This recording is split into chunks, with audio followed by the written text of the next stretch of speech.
Hey guys, it's Derek from Pacific Coast Auto here in Japan, and we're taking a look at an E500. Finally, the first time we've had one of these on the channel, although we have bought several of them that haven't been on the channel. This is a big deal because these are fantastic cars. This is a Mercedes-Benz that was put together in the Porsche factory because Porsche gets lots of thumbs up, and it was commissioned, so on that account it is cool. Other accounts too, they put a 5-liter engine into what otherwise was their medium class car, which is huge. And then they blistered the fenders out completely in order to give it a wider track. And so think about this. Mercedes-Benz and the E190 fought with the BMW M3. And so that's kind of the M3 version. Wouldn't it be cool if BMW put a V8 engine into their M3? That's kind of like what we have here. So the 5-liter V8, lots of torque. For a 5-liter engine, kind of low-ish horsepower, but it feels fast because of that amount of torque in it. Rear-wheel drive. And values that are skyrocketing. We've seen these more than double in price in the last 5 years, and they're still on their way up. And so an investment-grade car at this point, if you can keep it in good condition, because like all 25-year-old Mercedes-Benz, it's going to be a little bit niggly. Okay, so engine is good, coolant is checked, it's good, oil is very good, everything in here, no trouble. There's a little bit of like cracking on this like sound deadening part of the air intake.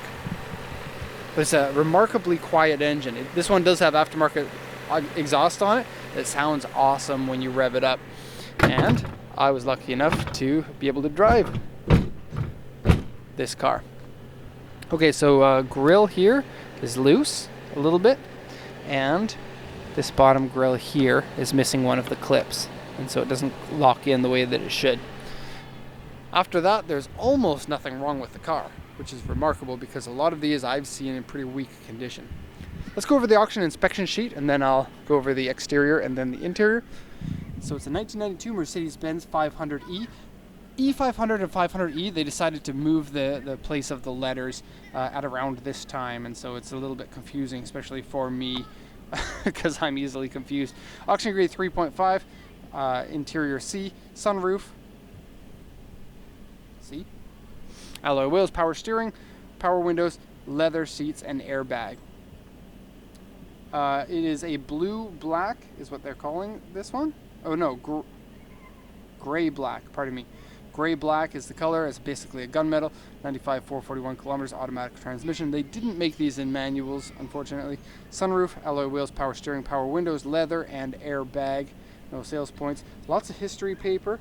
They said that at 66,000 kilometers, they had 2 million yen of repairs done to the car. And so 2 million yen of repairs is about 18,000 US dollars. And then at 74,000 kilometers, they had about 1,000 US dollars, or 1,100 US dollars in repairs. 78,503 kilometers, they had another like 1,300 US dollars. 83,126, they had about $350, and they have all the receipts for these. And then this last one here is about $3 grand at 85,734, and then another $4 grand at 91,770 kilometers, and various other history papers too. Owner's manual, history paper, spare key. So headliner is saggy and coming down, pretty common on a lot of Euro cars. Basically everything from Europe does that. I don't know why it is. Okay, interior is dirty and wear, and has a panel crack because it's wood panel. I'll show you those.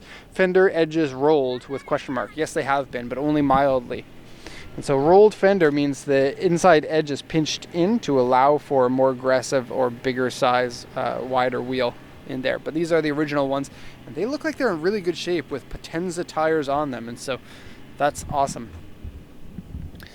Okay, spare tire house is dented, probably from backing into something. Exterior has some paint repair marks, various scratches and dents. Then looking at the body, we're very close to perfect. We do have mild clear coat scratches here. You should be able to buff those out. Should, I don't know 100%. And then paint peeling in the front fender, which is really the only pretty major issue on the body. Also some medium scratches on the back bumper. Okay, so let's do the once around. this is the kind of car that really grows on you. When you just take a look at it, it just looks like a regular car at first until you know what it is. And then when you look at the build quality of it, in particular like the panel gaps and the way the doors close and the way the seat feels, it's a very high quality kind of back in the day when car manufacturers wanted to make a car that's going to last a long time. And then these days, especially with like the 200 series Mercedes-Benz, like the W210, they got cheap all of a sudden, and for good reason too, because you can't really make money when you're making super high quality cars, and they had to change to adapt to the market. But this is one of the last cars of Mercedes-Benz where it's your car that you can buy and then you can own it for 30 or 40 years as long as you keep maintaining it properly. That, I guess, was the idea. Since that doesn't work in today's day and age, it's harder to do that, but because of that, that's part of the reason why the price goes up so much, is because everybody wants these cars, but they're not known as being a particularly reliable car. That's the paint peeling I was talking about. So electronics are part of the reason why these aren't very reliable cars, and we do have electronic problems. This window, actually all the windows don't roll down unless you have the door open. That's really funny. And so we have like a switch here, some fault in the switch there that is causing all of the windows to not want to roll down unless you have that door open. Really weird. Also, this power window doesn't work. The regulator works, but the regulator is not attached to the window properly, and I'm going to have to boost it back up a little bit because there's a bit of crack there. The sunroof works, and that's fine. And otherwise, I don't think that there are any mechanical faults. There is one leaking liquid crystal display right up here. It just shows you your temperature, but you can see that it's a little bit blurry at the bottom. Okay, steering wheel, I would say is an 8 out of 10. It is the original one, but it does have wear on the top. You can see there. It's made out of leather, so that could be restored somewhat.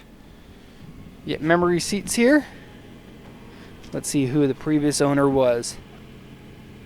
Uh-oh, gangster. So the power seats work, and I did try them on both sides.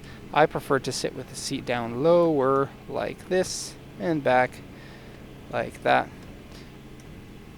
There we go. So seats have remarkably little amount of wear for the age of the car. They may have been replaced at some point, and maybe that was part of the 2 million yen that was spent on it. Headliner, you can see the sagginess. Okay. Power steering feels good. There was a bit of a creaking sound. See if I can get that to come.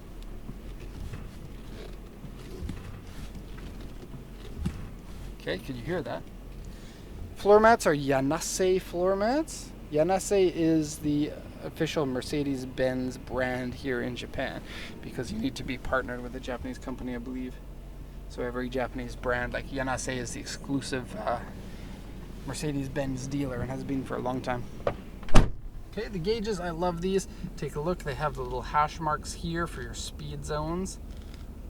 180 kilometers an hour, I guess, is one of the speed zones in Germany. And look at this, German writing. This may have been an imported car. I don't know if it's a Japanese market one, because the Japanese market ones typically will have some Japanese written on them instead of German.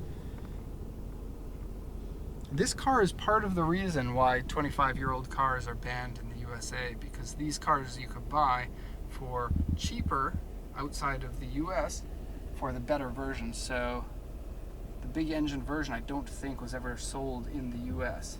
I could be wrong on that, and I could be wrong about this being the car that this was about, but I believe that the E350 or something was available, but you could get the E500 for cheaper if you imported it, and then Mercedes-Benz closed the door on that. Okay, so we got a crack down there, and heated seats, and the shifter works lovely. Power windows kind of work. Never been smoked in by the looks of it. This is soft inside. Aftermarket, that sucks. That needs to be changed back to the original one. AC doesn't seem to work very well. The air is coming out, but it doesn't feel that cold. And then rear, does that work? Maybe nothing works unless you open the door. Very strange. Okay, so we have a bread box style opening thing here. small crack there in the wood. And then going into the back, there is another crack in the wood. Now most of the wood lining, though, part on the console, these ones in the doors, no cracks. Very rare to have this little amount of crack on there. Okay, look, a little cubby here. And weirdly, this car has no glove box because it has a dual airbag. Here's your crack. I see 1, 2. Ashtray there. Bread box there. And a nice cushy pillow. First aid kit. Nice speakers in the back there. Very classy look to that interior.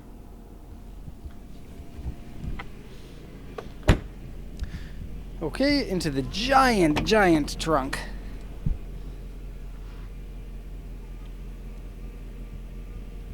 Okay, super big. You can hear the fuel pump going. And then underneath here, very nice.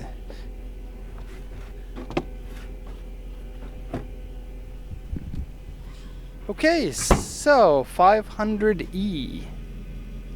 Very cool. I am very happy to be able to check this one out for everybody.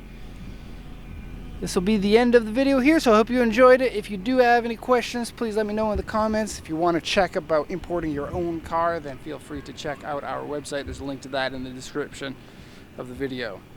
So thanks a lot, everybody, for watching, and have a nice day.